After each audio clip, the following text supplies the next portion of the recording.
Hello and welcome to a very special How I Paint Things. Now today we're going to do something a little unusual. I've got here one of the Chaos guys. He is from the Iron Warriors Legion and he looks pretty cool, very simple colour scheme. But what I've done is actually to convert him by adding a couple of kits together. Now I hadn't noticed that people, hadn't done this. There are a bunch I know that have. But maybe if you've never come across this before, it's something to, consider because this is pretty cool. Now, a lot of the parts from this dude are from the Mark III Space Marine kit, which I've got lurking over here. Now, this was a common form of armor during the Horus Heresy, so 10,000 years later, when Chaos Marines are still wearing a lot of their original kit, I think it makes a pretty good base for some conversions. A lot of this sort of chunkier style of armor, with more, let's say, modern Chaos bits, it can be a pretty cool way of doing things. So what I've got here is the fellow that I've painted, but we're going to build and paint another one today. And we're going to look at how easy that is, especially with these Iron Warriors. So I've got, first of all, as I mentioned, these are the Mark III Marines. These come in an individual box with 10 Marines in there, or you can get yourself the Burning of Prospero set, which has 30 of these guys, a bunch of Terminators and some other cool stuff too. So if you're doing a lot, then that's one good way to get your hands on a bunch of miniatures a little bit cheaper. And then over here, these are the sprues from the Chaos Space Marine squad. So perfectly ordinary, just, bog standard Chaos Marines. A good way to do like a really big Chaos army this way, get yourself a Burning of Prospero set and the Start Collecting Chaos set, because you'll have plenty of bits then, a leader, a vehicle, and so forth. But let's get straight into how I'm going to stick these guys together. Now I need to assemble some guys who've got basic bolters. So what I'm going to do first of all is clip off some legs. Now these Mark III legs, they have got left and right pieces, and they are numbered 17, 18. Okay, so odds go to evens, funnily enough. I'm going to do the legs with this cooler, Mark III stuff, and then because I'm going to have the bolter across the body, I'll use one of the standard Chaos Marine bodies, which are lurking somewhere along here. But what I'll do is I'll use the cool bits from the Mark III Marines as the legs and the arms, and probably the backpack. No, we'll give them a Chaos backpack with the big spiky bits.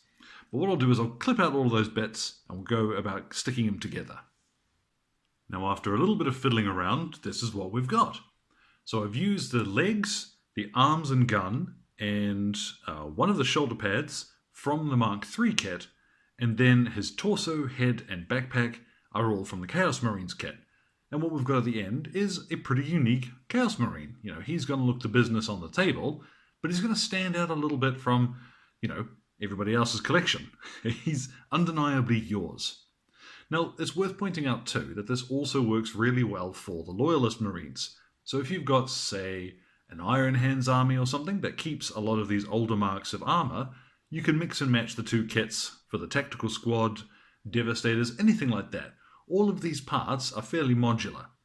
Now this might be old hat to some of you guys, but I figure it's not always as obvious as you might think when you're just getting started. So to anybody who's looking at getting into a Chaos army, for example, or just hasn't picked up these Mark III kits yet, hey, I thought a note on assembly would be kind of neat. What we'll do now is hit him with a spray of Mournfang Brown. He is going to be silver, but we want a proper grungy, gritty, awful base coat. Okay, so we're going to start from brown. Now you may have wisely pointed out already that Iron Warriors are silver, not brown. But what we're going to do now is overbrush in Lead Belcher. Now overbrushing is a technique similar to dry brushing, except instead of just leaving behind a little bit of paint on the high parts of a model, we're going to use the same technique, but we want a little bit more paint on our brush, and we're just going to leave that dirty dark brown in the recesses instead. So we want to make this model silver by being fairly generous and just avoiding the very deepest recesses. Okay, so this can be quite careless really. This is a nice sloppy, whatever makes it look mostly silver. So get around now, and like I said, this is fun. Just get it on there. Don't worry too much if you're not covering everything, because we're going to fix that up as we go on. So let's get this fella, it's almost finished, silver. Now that we've got a nice grimy, grungy silver going on. Let's get some retributor armor, and we're going to paint in the brass areas on the model. Now these will change from model to model, and you can be quite generous with this if you fancy, but for my guys I like them to be mostly silver, so I'm just going to stick to a couple of areas of shoulder trim, like these areas on his chest plate. As you can see, because this covers so well over the silver, this is a really quick step, so just pick some areas you want to, brass up a bit, get around now, and fill them in retributor armor. Now this is a purely optional step. If you're looking to get these guys done in a real hurry, you might want to skip this. But I've got here some Avalanche Sunset, and I'm just going to paint in one of his shoulder pads in yellow. You'll see where we're going with this in a couple of seconds, and honestly, if you know the Iron Warriors, you might know what I'm going for here. Can't beat the hazard stripes. So this will probably take a couple of thin coats. Just get in now, and careful as you get towards the edges where the gold is already. Now once that yellow is dry, grab yourself whatever black you like to use, and let's have a go at painting on some stripes. So I'm just going to start by seeing how much I'll leave behind. Obviously you don't always want to use your thumbnail as a palette. It does get you some strange looks in the street. Just, about that sort of thickness. The easy way to try and keep these in a straight line is rather than painting them across the model, you'll notice I'm holding it so I'm just dragging the brush down in one direction all the time. And then I move the model rather than the brush. Now this will take me a little bit to really fill in, but I'll go around in other areas too, like the other shoulder pad, his gun and what have you. We'll fill those in black at the same time. Now my stripes are not the best, if I'm honest. I rushed that a little bit, and as you can see, that's probably not as tidy as it could be. You can spend a little bit more time on that, to be honest, and it will look much better, but the principle is the same. These knee pads are another really cool spot to put those stripes if you're looking for Iron Warriors warrior markings, hazard stripes, however you want to spin it. So what I'm going to do now is just pop on with 3 other colors, and I'll put those in fairly random spots, okay? I've got here Bugman's Glow, and that's going to be for his skin, Mournfang Brown for any leather equipment, and Corn Red just for any bits that I want to stand out a little bit, so maybe fabric or his top knot, for example. So I'm just going to get those on now, and you can see what we've got before we go ahead and shade them. Now that's all those other colours added, and I did add a little bit of Balthazar Gold just into his magazine there, and this little skull hanging there. But otherwise, simple stuff, flat colours. At this stage, if you wanted to fix up a shoulder pad, you could black the whole thing in. Personally, I'm not a huge fan of the stripes on the shoulder pad, but I need to show you how to highlight it later. So we'll leave it there for now, and I will give you a guess what comes next. Our good friend Agrax Earthshade is going all over the model.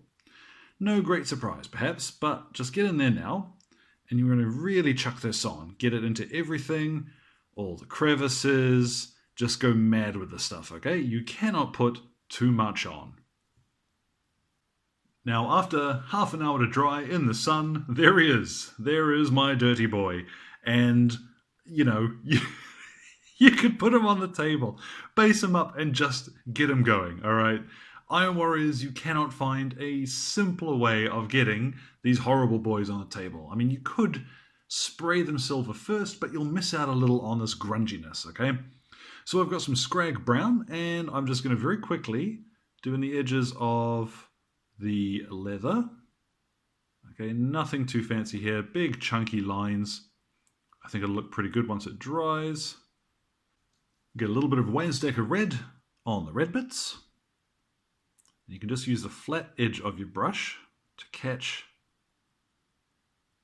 There we go. So rather than having to worry too much about painting every individual strand, you're just kind of side brushing it. And same too when you come to these little bits of material hanging off his belt. Some of them will be more visible than others, but just a wee bit there. And we'll just get a wee smidge of Cadian flesh tone in to do along his brow. Some of them will have slightly more of a face than this guy does.